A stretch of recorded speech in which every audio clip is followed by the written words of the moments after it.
আসসালামু আলাইকুম, কেমন আছেন সবাই? আজকে আপনাদের জন্য একটা ফুড থিম কেক নিয়ে এসেছি, ডিফারেন্ট। কি আছে দেখেছেন? এখানে হচ্ছে গিয়ে বার্গার, পিৎজা, শর্মা, চাউমিন, অনেক কিছু, অনেক সুন্দর এই কেকটা, মাশাআল্লাহ। তো আমি খুব শর্ট নোটিসে এই কাজগুলো করেছিলাম। আসলে নতুন কিছু করতে আমার খুব ভালো লাগে, তো আমি অনেক এক্সাইটমেন্ট নিয়ে কাজ করি আসলে নতুন কিছু পেলে। তো এটাও আমার জন্য নতুন একটা থিম ছিল। যদিও বা সময় কম ছিল, কিন্তু অনেক কালার কম্বিনেশনের কাজ ছিল। মানে এত কালার কম্বিনেশন নিয়ে আসলে শর্ট নোটিসে কাজ করা যায় না। তারপরও চেষ্টা করেছি যতটা সুন্দরভাবে স্মুথভাবে করা যায়, আমি চেষ্টা করেছি করার জন্য, এই আর কি। তো আমি বলিনি আমি চট্টগ্রাম থেকে কাজ করতেছি। আপনারা আপনাদের পছন্দ মতো কাস্টমাইজ কেক অর্ডার করতে পারবেন আমাদের পেজে। আমরা চেষ্টা করব আপনাদের মনের মতো করে আপনাদের ডিজাইনটা করে দিতে। তো এই তো আমার কেকটা রেডি হয়ে আছে।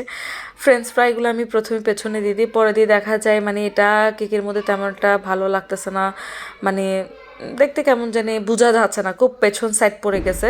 তো আমি আবার কেকটা রেডি করার পর দেখলাম যে না, আমার মানে ফ্রেঞ্চ ফ্রাইগুলো দেখা যাচ্ছে না, এগুলোকে আবার তুলে নিয়ে সামনের দিকে দিলাম। সামনের দিকে দেওয়াতে এটা লুক একদম চেঞ্জ হয়ে গেছিলো, মানে আমার কাছে বেশ সুন্দর লাগছিল। মানে এখন ফুড আইটেম সবগুলোই সামনে পড়তেছে।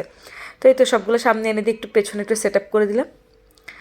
তো আপনাদের কাছে কেমন লেগেছে আমার এই নতুন থিম কেকটা জানাবেন। তো আমার জন্য সবাই দোয়া করবেন, এবং এটার আউটলুক মাশাল্লাহ, সবাই একটু মাশাল্লাহ বলে দিবেন। তো ভালো থাকবেন, টাটা।